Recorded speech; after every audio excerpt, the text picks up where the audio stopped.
우리 아침에 함께 요한 1서 1장 1절부터 4절까지 말씀 함께 살피게 되었습니다.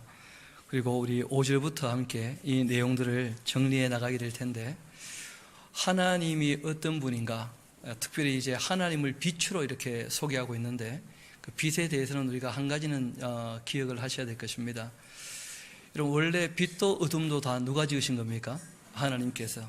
그런데 하나님이 어둠이 아니고 빛이라 할 때는 무엇을 얘기하는 것일까요? 예수님께서 이런 말씀하신 적이 있죠. 너희 빛을 사람 앞에 비추게 하여. 착하게 사는 것이 뭐라는 거예요? 빛된 삶이라는 거예요. 하나님께서 우리에게 양심을 허락하셨는데, 참된 것, 선한 것, 의로운 것, 아름다운 것을 따라가는 것, 달리 표현하면 빛이 비추어졌을 때 다 드러난다 할지라도 전혀 부끄럽지 않은 것. 그러니까 하나님 하시는 일은 다 드러나면 드러날수록 더욱더 영광스럽게 되고 더욱더 감사하게 되어지지, 하나님에 대하여 알면 알수록 오해가 쌓이거나 결코 그럴 수 없다는 것입니다. 하나님은 빛이시라는 거예요. 하나님은 선 그 자체이시고 진리 자체이시고, 하나님은 의로우심 자체이시고, 하나님은 아름다우신 분이시죠. 여러분, 특별히 또 이 빛이 비치지 않으면 아무것도 눈에 보이지 않습니다. 그래서 우리가 이 빛이라 하고 표현할 때는 하나님의 속성을 드러내는 것으로 그렇게 이야기를 합니다. 우리 5절부터 같이 읽어보도록 합시다. 우리가 그에게서 듣고 너희에게 전하는 소식은 이것이다. 곧 하나님은 빛이시다. 하나님은 사랑이시다 하고 얘기하기 이전에 하나님은 빛이시다 하고 선포하고 있습니다. 그에게는 어두움이 조금도 없으시다는 거예요. 만일 우리가 하나님과 사귐이 있다고 하면서 어두움에 행한다면, 그러니까 하나님과 사귐이 있는데 남들이 이건 몰랐으면 좋겠다 하고 감추고 싶은 게 있다면 그게 어두움 가운데 행하는 것이거든요. 그런 것이 있다면 안 된다는 거예요. 거짓말하고 진리를 행하지 아니하는 것이다. 진리를 따른다면 부끄럽지 않을 텐데, 진리를 따르지 않으면 뭐가 생깁니까? 부끄러움이 생기는 거예요. 죄를 지으면 부끄러워지고 두려워지고 그런 것이죠. 감추고 싶은 게 있지 않도록 살아야 한다 하고 말씀하신 것입니다. 그가 빛 가운데 계신 것 같이 우리도 빛 가운데 행하면 우리가 서로 사귐이 있고, 그 아들 예수의 피가 우리를 모든 죄에서 깨끗하게 하실 것이다. 달리 표현하면 회개에 대한 내용이기도 합니다. 하나님은 빛이셔요.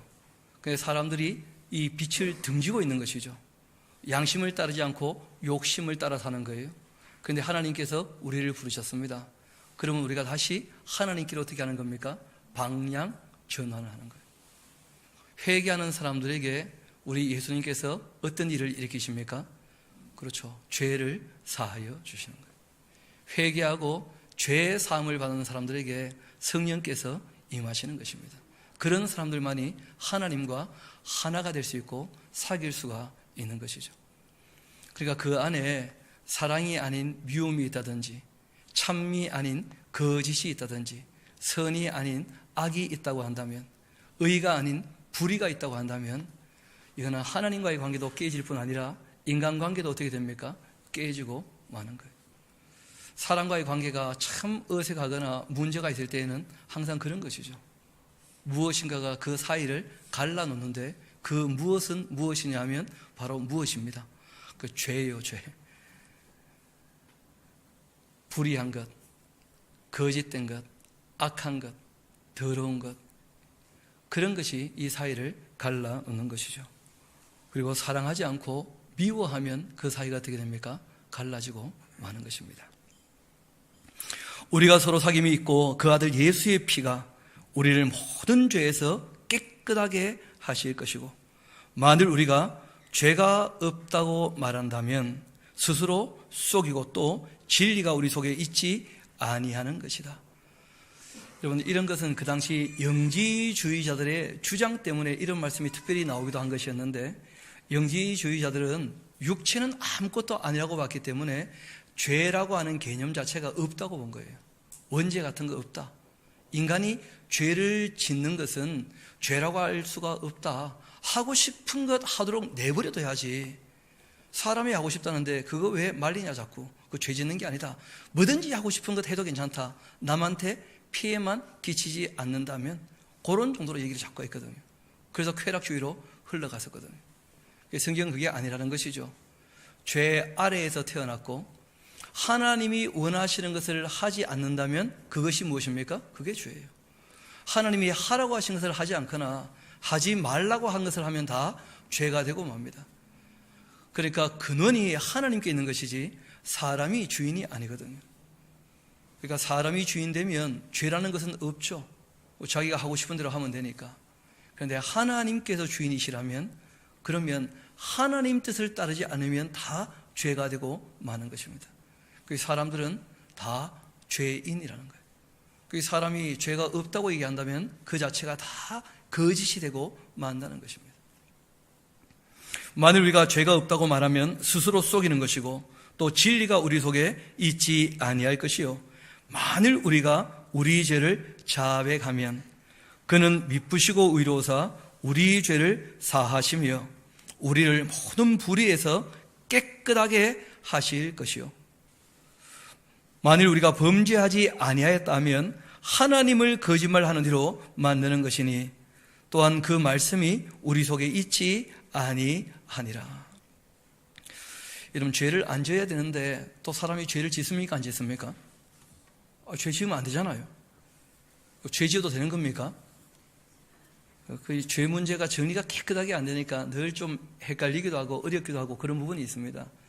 항상 그랬듯이 이 죄를 4가지 유형 정도로 좀 나누게 되면 그 이해가 좀 쉽고, 그리고 오늘은 거기에 한 가지를 좀 더 얘기하고자 합니다. 그 제일 먼저는 원죄라는 것이 있죠. 원죄. 그러니까 아담과 하와가 하나님 말씀을 어겨버렸는데 에덴에서 쫓겨났다는 거예요. 그때부터 이제 사람들은 다 죄 아래에서 태어나기 때문에 누구나 다 한번 죽을 수밖에 없는 그런 운명으로 태어나는 거예요. 좀 쉽게 말하면 죄를 안 지은 것처럼 보여도 죽음이라는 게 그 사람에게 있습니까? 없습니까? 있다는 거예요. 여러분, 태아가 무슨 죄를 지었겠습니까? 그런데 아담과 하와가 생명나무 열매를 먹지 못했거든요. 그러니까 죽음이 오게 되었다는 거예요. 욕심이 잉태한 즉 죄를 낳게 되었고, 죄가 장성한 즉 뭐가 오게 된 겁니까? 사망이. 원죄의 결과로 다 죽게 된 거예요. 그거는 어느 누구도 벗어날 수가 없는 것입니다. 그 문제를 예수님께서 부활의 첫 열매가 되셔가지고 해결하셨다는 거예요. 원죄에 대한 문제. 두 번째는 사람이 모르고 짓는 죄가 있습니다. 왜냐하면 양심이 무뎌졌기 때문에. 그런데 그런 것들은 우리가 꾸준히 이 율례와 법도 이 진리를 배우면서 어떻게 됩니까? 교정되어 가는 거예요. 아, 이게 죄였던 것이구나. 내가 미처 몰랐었는데. 그래서 이제 우리가 모르고 짓는 죄는 알게 되면서 다 극복이 되어집니다. 그래서 모르고 지은 죄, 뭐 실수하는 것, 이런 것들은 보통 죄라 이렇게 표현하기보다는 허물과 제할 때 그 허물같이 표현을 하는 것이죠. 그 다음에 세 번째는 약해서 짓게 되는 죄가 있습니다.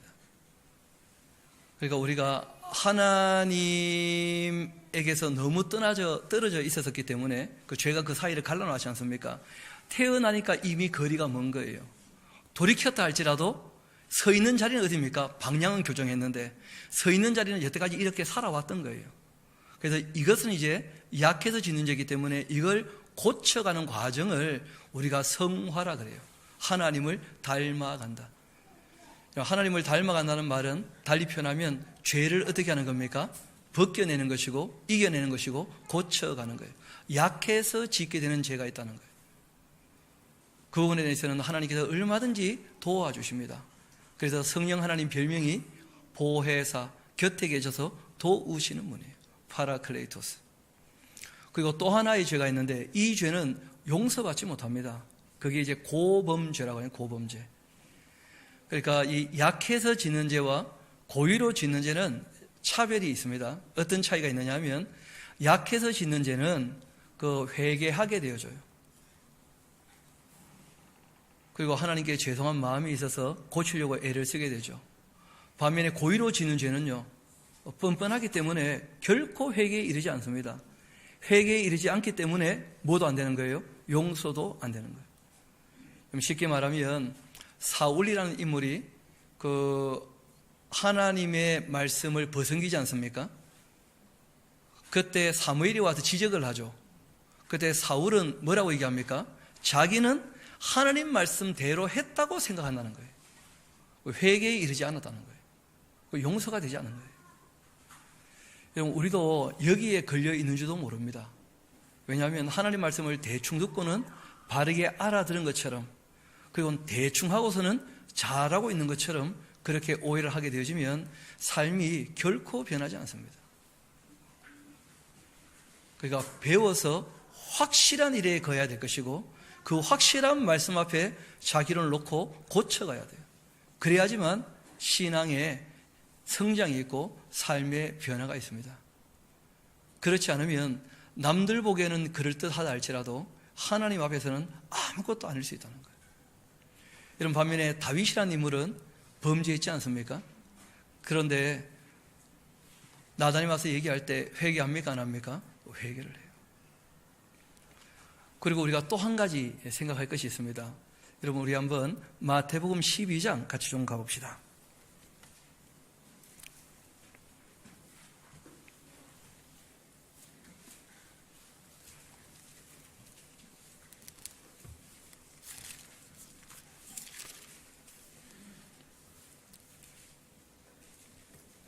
우리 31절, 32절 같이 한번 읽어볼까요? 시작.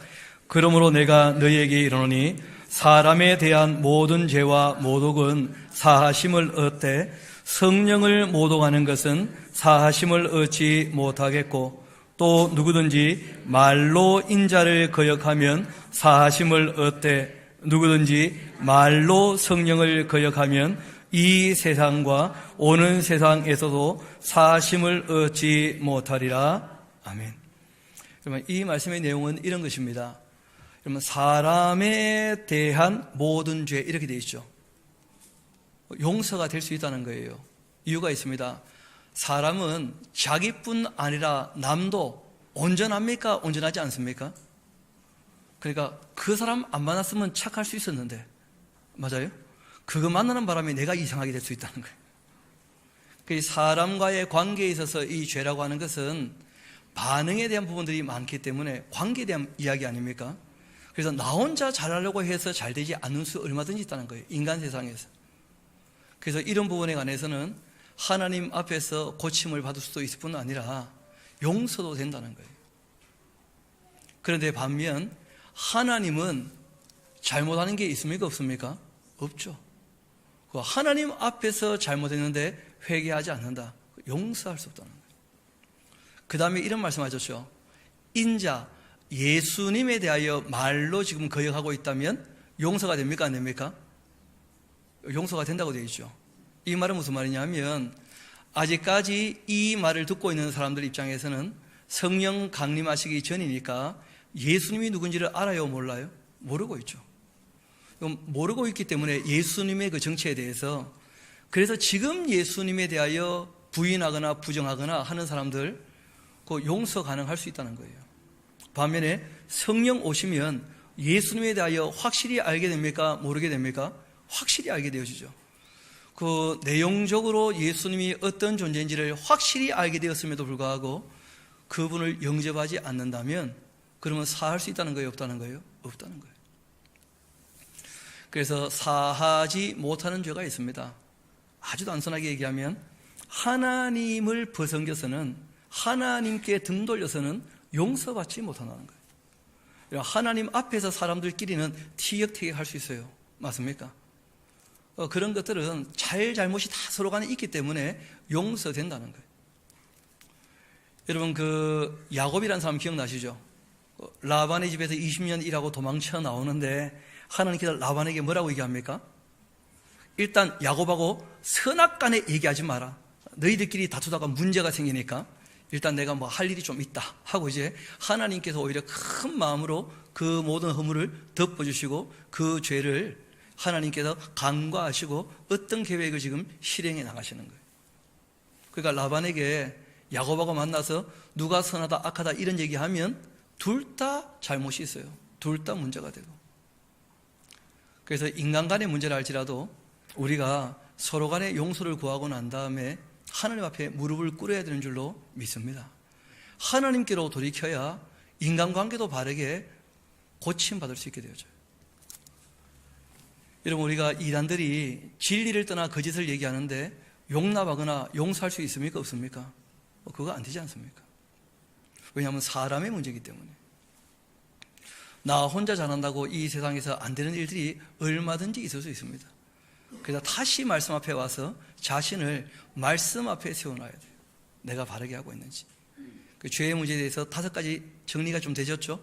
원죄가 있고, 약해서 짓는 죄가 있고, 모르고 짓는 죄가 있고, 고의로 짓는 죄가 있고, 그리고 궁극적으로 사람과의 관계에서 죄가 있을 수 있지만 하나님을 배신한다면, 하나님을 등진다면 그는 용납될 수가 없는 것이다. 그것이 이제 달리 표현하면 고의로 짓는 죄죠. 사탄이나 귀신들은 하나님을 알고 떠났기 때문에 돌아올 수 있는 기회가 없다는 거예요. 돌아올 수 있는 기회가. 다시 우리 본문으로 돌아오도록 합시다. 나의 자녀들아, 내가 이것을 너희에게 쓰는 이유는 너희로 죄를 이제 범하지 않게 하려고 하는 것이다. 만일 누가 죄를 범하였다 할지라도 그 죄를 짓지 않으면 참 좋겠는데 그래도 사람이 약하기에 죄를 지을 수 있다는 거 아닙니까? 그렇죠? 그랬을 때 우리에게 대언자가 계신다. 그러니까 곧 의로우신 예수 그리스도이시다. 여러분, 이 대언자라고 하는 말이 그 보혜사 같은 뜻입니다. 변호인 그런 뜻이에요. 그 2장 그 2절에 있는 말씀이죠. 우리 어쩔 수 없이 한 군데를 또 더 갔다 옵시다. 요한복음 5장 같이 한번 가봅시다. 요한복음 5장입니다.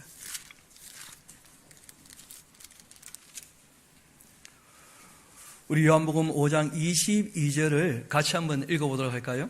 5장 22절 시작. 아버지께서 아무도 심판하지 아니하시고 심판을 다 아들에게 맡기셨다. 여러분, 이게 인격적인 관계라고 하는 것인데 아들은 누구 뜻대로만 하기로 합니까? 아버지의 뜻대로만. 내 뜻대로 마옵시고 아버지 뜻대로. 그런데 아버지는 어떻게 하신다는 거예요? 아들에게 다 맡겨두었다는 거예요. 너가 알아서 하라. 그렇게 하시는 거예요. 특별히 심판에 대해서 예수님은 구세주이시지만 심판주가 되지 않습니까? 그 심판에 대해서 누구한테 맡기셨다는 거예요? 아들에게. 그런데 그 아들이 심판하시는 재판관이면서 동시에 어떤 존재라는 거예요? 우리를 위한 대변인, 변호사라는 거예요. 그러니까 우리가 죄를 지을 때 약해서 짓는 죄, 또 사람에게 대하여 죄를 지었다고 한다면 그 사람에게 속건해야 되겠죠. 반드시 사과하고 그리고 반드시 갚아주고 그리고 주님 앞에 나와서 삶을 돌이키고 용서를 구하게 되면 용서를 하시겠다는 거예요. 그것 가지고 내가 재판에서 죄값을 너희들에게 물지 않겠다. 우리에게 누가 계신다는 거예요? 대언자, 변호하시는 분이 계신다. 그러니까 이 땅에 살아갈 때 그 잘못한 것 거기에 매여가지고 죄의식과 죄책감 때문에 오히려 사람이요 삶이 망가지는 수가 있어요. 이런 나를 누가 사랑하겠는가? 의외로 사람들 그런 마음이 들거든요. 그러나 그런 마음이 잦아들 때 꼭 기억하십시다.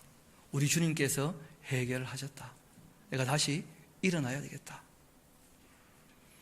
아이들을 키워보면 야단 맞았다고 주눅 들어 있을 때 그게 너무 오래 가면 야단친 아빠가요 오히려 걱정을 해요. 내가 괜히 야단쳤나? 그런 마음이 들 정도로. 그런데 애들이 야단을 쳤을 때 알겠습니다 하고 애가 다시 정상적으로 돌아오지만 다시는 그 잘못을 안 하려고 애를 쓰게 되면 이미 뭐가 됩니까? 용서가 되는 거예요. 여러분, 잘못한 것, 죄를 지은 것은 지나가 버린 과거에 대한 문제예요. 거기에 매여 있어서는 한치도 앞으로 나갈 수 없다는 것입니다. 그래서 회개하고 말씀으로 어떻게 합니까? 씻는 거예요. 씻는 거. 씻어버리고 예수님이 변호하셨다면 더 이상 우리에게는 없는 것이죠. 그러면 이제 다시 한 걸음 앞으로 나아갈 수 있다는 것입니다. 그래서 이러한 진리를 우리에게 말씀하시는 거예요. 누가 죄를 범하여도 아버지 앞에서 우리에게 대언자가 있으니 곧 의로우신 예수 그리스도이시다. 그는 우리 죄를 위한 속죄 제물입니까? 화목 제물입니까?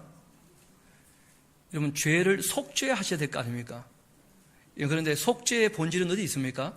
하나님과 사귐을 회복시키시려고. 그래서 예수님의 별명 중에 하나는 속죄하시는 어린 양이기도 하시지만 화목 제물도 되시는 거예요. 아버지와 사람 사이를 어떻게 해요? 화목해 하시고자 그 중간 역할을 하신 것이죠. 우리만 위할 뿐 아니고 실제로는 온 세상의 죄, 이 문제가 무슨 문제냐면 원죄에 대한 문제예요. 온 세상의 죄를 위하십니다.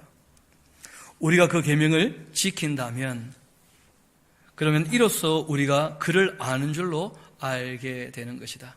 정말 하나님을 안다는 것은 무엇이냐? 그 말씀이 진리라고 확실히 믿어져서 그 말씀을 따르는 데까지 가야 하나님을 바르게 알게 된 거예요. 그게 진짜 우리가 알아야 되는 영적인 지식이죠. 반면에 이 영지주의자들은 영적인 특별한 지식이 있는데 그거는 남은 모르고 자기만 안다는 거예요. 그래서 사람들이 헷갈리는 거예요. 여러분, 이단들도 보면 진리를 남은 모르는데 누구만 안다는 거예요? 자기들만 안다는 거예요. 그런데 성경에 보면 진리는 그런 게 아닙니다. 누구든지 다 알 수 있게 기록해 두시고 누구든지 인격적으로 읽으면 양심을 가지고 보면 다 알아보게 하셨다는 거예요. 다 알아보게. 감추어져 있는 것이 아닙니다. 봉인된 책이 아니라는 거예요. 다 드러나 있지. 그래서 성경은 우리에게 감추어진 것을 알려고 애쓰지 말고 하나님이 나타내신 것을 확실히 알기 위하여 애쓰고 노력하라는 거예요. 하나님께서 나타내신 것을. 그래서 우리가 진짜 알아야 될 것이 있다는 것이죠. 하나님 그 하신 일, 그 계명, 그 계명을 따라 사는 것. 우리 4절 같이 한번 읽어봅시다. 시작. 그를 아노라 하고 그 계명을 지키지 아니하는 자는 거짓말하는 자요 진리가 그 속에 있지 아니하되. 5절 이어 읽어봅시다. 시작. 누구든지 그 말씀을 지키는 자는 하나님의 사랑이 참으로 그 속에 온전하게 되었나니 이로써 우리가 그의 안에 있는 줄을 아노라. 그의 안에 산다고 하는 자는 그가 행하시는 대로 자기도 행할지니라. 아멘. 그러니까 예수님이 행하신 것에 대해서 성경이 다 기록했습니까? 안 했습니까? 우리가 본받아야 될 내용들을 복음서에 다 기록해 놨어요. 예수님의 그 자세가 어땠는지, 마음이 온유하고 겸손하다. 또 그 예수님께서 사람을 대하실 때 어떻게 행하셨습니까? 긍휼과 자비로 사랑으로 행하셨다는 것. 또 그분이 말씀하신 모든 말씀은 곧 다 무엇이었습니까? 진리였기 때문에 우리가 당연히 그 말씀을 기초로 해서 우리 삶을 살아가야 되겠죠. 그 예수님 행하시는 대로 우리도 행하는 것, 이것이 신앙이라는 것이 신앙. 사랑하는 자들아, 내가 새 계명처럼 이걸 지금 쓰는 것이 아니라는 거예요. 지금 하는 말은 항상 옛날부터 들려왔던 그 말씀, 옛 계명이라는 거예요. 너희가 들은 바 말씀이거니와. 다시 내가 너희에게 새 계명을 쓴다 할 때, 아니 새 계명 쓰는 게 아니라면서요. 그러니까 이게 참 한글말이 쉽지가 않은 것인데, 우리 이런 거 있잖아요. 얘기를 했는데 못 알아들었어. 그럼 다시 내가 설명할게. 새롭게. 그 얘기합니까? 안 합니까? 그러니까 새롭게 말하지만 같은 말이에요? 딴 말이에요? 그 말을 지금 하시는 거예요. 여러분, 실상은 구약 전체에도 하나님의 사랑 이야기예요. 그래서 결론이 어떻게 납니까? 내가 너희를 사랑하였노라. 그런데 사람들이 알아들었습니까? 못 알아들었습니까? 주께서 어떻게 우리를 사랑하셨나이까? 하고 되묻는 거예요. 그래서 하나님께서 다시 새롭게 하나님의 그 사랑을 알아들을 수 있게 다시 말씀하셨다는 거예요. 새롭게. 그러니까 이 세 계명은 옛 계명과 똑같은 계명이에요. 하나님을 사랑하고 사람을 사랑하라는 거예요. 그런데 말만 가지고는 잘 안 되니까 예수님이 오셔서 실제로 어떻게 하신 겁니까? 다 나타내신 거예요. 그리고 그 당시 사람들이 알아들 수 있게 다시 다 설명해 주시고. 그래서 다시 한번 7절부터 봅시다. 사랑하는 자들아, 내가 새 계명을 너희에게 쓰는 것이 아니다. 너희가 처음부터 가진 옛 계명이니 이 옛 계명은 너희가 들은 바 말씀. 이때 말씀은 구약 성경을 얘기하죠, 그렇죠? 말씀 이거니와 다시 내가 너희에게 새 계명을 쓰는데 어떤 계명? 구약과 똑같은 그 말씀. 왜냐하면 진리는 변질되지 않습니다. 진리는 똑같아야 진리예요. 그에게와 너희에게도 참된 것이라. 이는 어두움이 지나가고 참빛이 벌써 비침이니라. 빛 가운데 있다면서 그 형제를 미워하는 자라면 지금까지도 여전히 어디에 있어요? 어두움에 있는 자예요. 여러분, 형제끼리 미워하면서 하나님께 나와 예배한다. 하나님 그 예배 안 받으신다는 것이죠. 그렇지 않습니까? 또 그 형제를 사랑하는 자는 빛 가운데 가하여 자기 속에도 끄리낌이 없다는 거예요. 말씀드렸죠. 빛 가운데 가한다는 것이 무엇이라고요? 선하게 참되게 의롭게 살기 때문에 끄리낌이 없는, 부끄러울 것이 전혀 없는, 다 드러나도 아무 문제가 없는 그것이 빛 가운데 사는 것이죠. 그 형제를 미워하는 자는 여전히 어두움에 있는 것이고 또 어두움에 행하며 갈 곳을 알지 못하나니 이는 그 어두움이 그 눈을 멀게 하였습니다. 여러분, 미워하면 모든 게 다 어떻게 됩니까? 오해가 되죠. 오해가. 여러분, 사랑하면 대부분 다 이해가 되는 줄 믿습니다. 사랑하니까요. 아이를 키울 때도 마찬가지죠. 사랑하면 다 어떻게 됩니까? 이해가 돼요. 아직 어려서 그렇겠거니.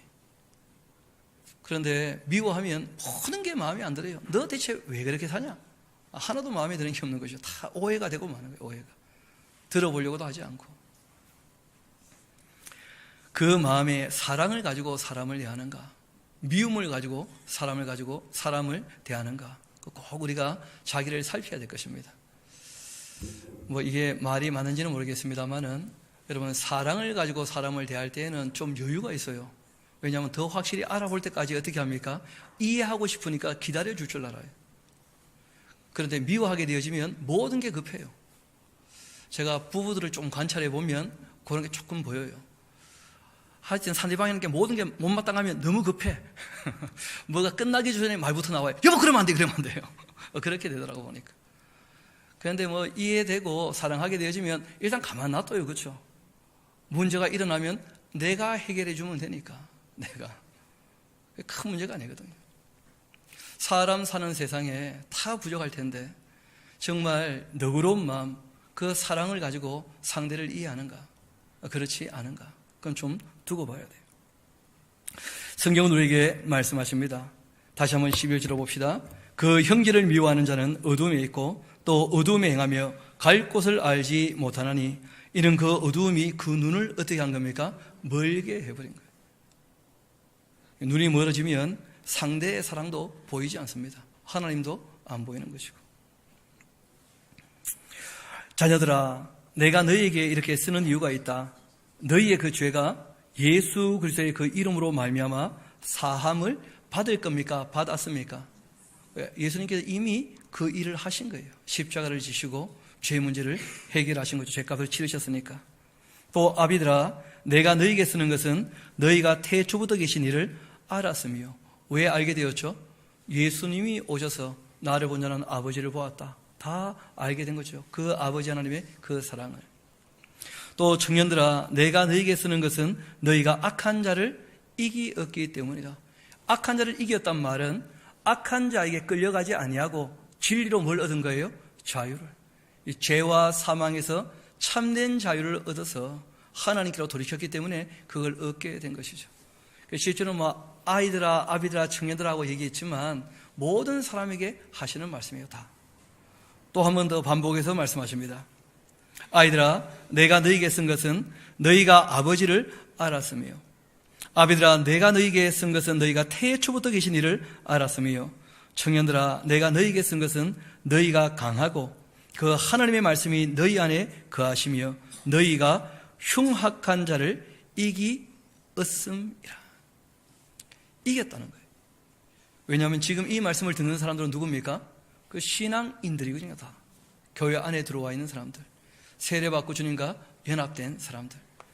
그 사람들은 말씀을 듣고 배워 하나님 누군지를 알고 있는 사람들이고 이 죄와 사망의 권세를 이겨서 정말 이 사단의 권세에서 어떻게 됐습니까? 벗어난 사람들이에요. 그래서 이어 말씀하십니다.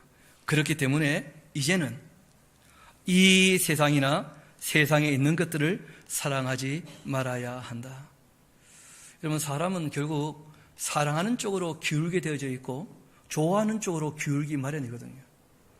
이 세상의 것을 사랑하거나 이 세상의 것을 좋아하게 되면 다시 어떻게 됩니까? 그쪽으로 기울게 되어져요. 여러분, 사람이 누구와 사귀느냐 하는 것도 굉장히 중요합니다. 이 성도의 교제가 중요한 이유는 무엇이냐면 우리가 신앙생활 하면서도 사람을 가려 살기 위해서 우리가 성도의 교제를 하는 거예요. 여러분, 이단들하고 자꾸 사귀면 마음이 그쪽으로 좀 기울어집니다. 여러분, 못되고 악한 사람 사귀면 어떻게 되겠습니까? 글로 기울어지는 거예요. 죄 짓는 사람들하고 사귀면 함께 웃으며 죄를 짓는 데까지도 흘러갈 수밖에 없을 거라는 거예요. 사람이 어떻게 해야 될 것인가? 누구를 사귈 것인가? 이 세상이나 세상에 있는 것들 사랑해서는 안 된다 하고 부탁하신 거예요. 누구든지 세상을 사랑한다면 아버지의 사랑이 그 안에 있지 않는 것이다. 이는 세상에 있는 모든 것은 이 세상은 무엇을 추구하느냐? 육신의 그 정욕. 그러니까 몸의 쾌락만을 추구한다는 거예요. 몸의 쾌락. 그리고 안목의 그 정욕. 눈에 즐거운 것들. 사실이 아닌 것. 그러니까 우리가 영화관 가서 너무 시간을 많이 낭비하지 않도록 조심해야 돼요. 요즘 보니까 끊임없이 뉴스에 나오는 것이 이제 어벤져스 4탄이 나온다. 여러분 혹시 소식 들었습니까? 의외로 또 관심이 많으시군요. 영 그 허탄한 이야기, 말세가 되면 사람들이 진리를 떠나 뭘 따른다는 거예요? 허탄한 이야기를 따르게 될 것이다. 거기에 사람들이 관심이 너무 많다는 거예요. 사람들이다. 그 유튜브 들어가면 마블 세계의 세계관을요, 마치 성경 가르치듯이 가르치는 그런 이 유튜브가 얼마나 많은지 몰라요. 그런데 그런 것마다 막 뷰가 수백만 뷰가 올라가는 거예요. 성경을 차근차근 얘기하면 100명도 잘 안 보더라고. 진짜로. 우리도 마블 해가지고 마블 교회에 딱 붙여놓으면 좀 장사가 되려나 좀. 그 세상에 사람들이 추구하는 게 무엇이니까 뻔히 보이는 거예요. 가짜라고 하는 것, 거짓이라는 것 다 알면서도 스스로 그 거짓말을 가지고 세계관을 구축하는 거예요. 눈의 즐거움을 위해서, 안목의 정욕을 위하여. 또 이 땅에서의 자랑. 그래서 예레미야서 9장에서는 이 땅의 자랑이 있다고 얘기하죠. 그렇죠? 그게 무엇입니까? 지혜 같은 것. 그리고 또 뭘 자랑합니까? 부한 것. 또 뭘 자랑합니까? 권력 같은 것. 이 세상은 그런 것을 자랑하겠지만 너희들은 부함이나 지혜나 아니면 용명이나 권력 같은 것, 이런 것은 자랑하지 마라. 너희가 정말 자랑할 것이 있다고 한다면 하나님 어떤 분인지 알고 그 하나님이 말씀하신 공의와 정의를 따라 사는 것, 이것이야말로 자랑할 만한 일이다. 그렇게 성경은 말씀하시죠. 이 세상을 따라가면 육신의 정욕, 안목의 정욕, 이 세상의 자랑을 추구하게 될 것이다. 이런 것은 다 아버지께로부터 온 것이 아니고 세상으로부터 온 것이다. 그러니까 하나님이 가치 있게 여기신 것이 무엇인가와 이 세상이 가치 있게 여기는 것이 무엇인가가 확실히 구별돼야 돼요. 이게 구별이 안 되면 신앙이 항상 헷갈리게 되어집니다. 이 세상도 그 정욕도 지나가되 오직 하나님의 뜻을 행하는 자만이 어떻게 됩니까? 영원히 거하게 되어져. 여러분, 지나가는 것은, 영원하지 않은 것은 진리일 수 없다는 거예요. 진리는 영원합니다. 그래서 저희 집에도 영진이가 있어요. 진리는 영원하다.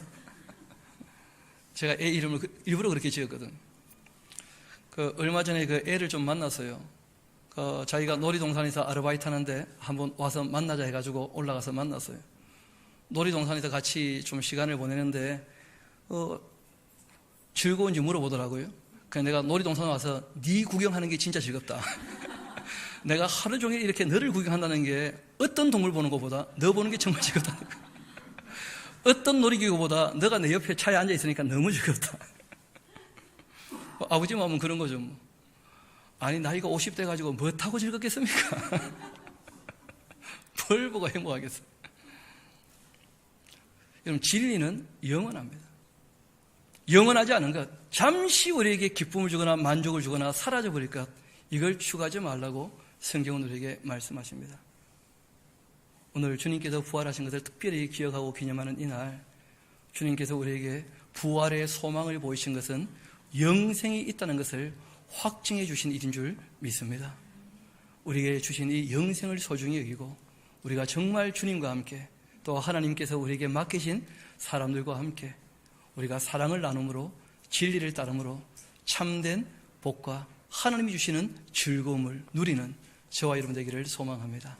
우리 함께 기도하도록 하시겠습니다. 아버지 하나님, 참 감사합니다.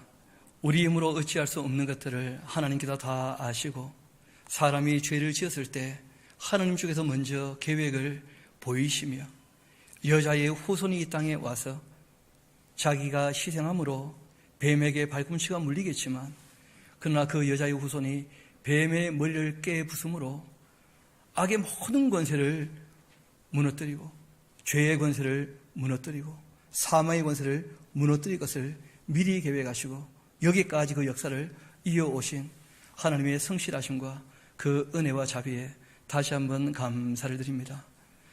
그뿐 아니라 주님께서 우리가 이 땅에 살아갈 때에 이 세상에 살지만 이 세상에 속하지 않도록 우리에게 주님의 뜻을 보이시며 하나님 나라의 법을 말씀하셨사온데 우리가 남들보다 먼저 이 말씀을 처음부터 끝까지 다 배우게 되고 있습니다. 주님께 다시 한번 감사드립니다. 주님 바라옵기는 우리가 읽고 듣고 배우는 말씀들 우리가 단지 아는 것으로 끝나는 것이 아니라 주님을 사랑하는 마음으로 또 사람들을 사랑하기에 이 말씀을 따라 살며 지켜 행하기를 소망합니다. 주님, 연약한 저희들을 끝까지 인도하여 주옵소서. 모든 것을 주님께 의탁합니다. 감사드리며 우리 구주가 되시는 예수님 이름으로 기도합니다.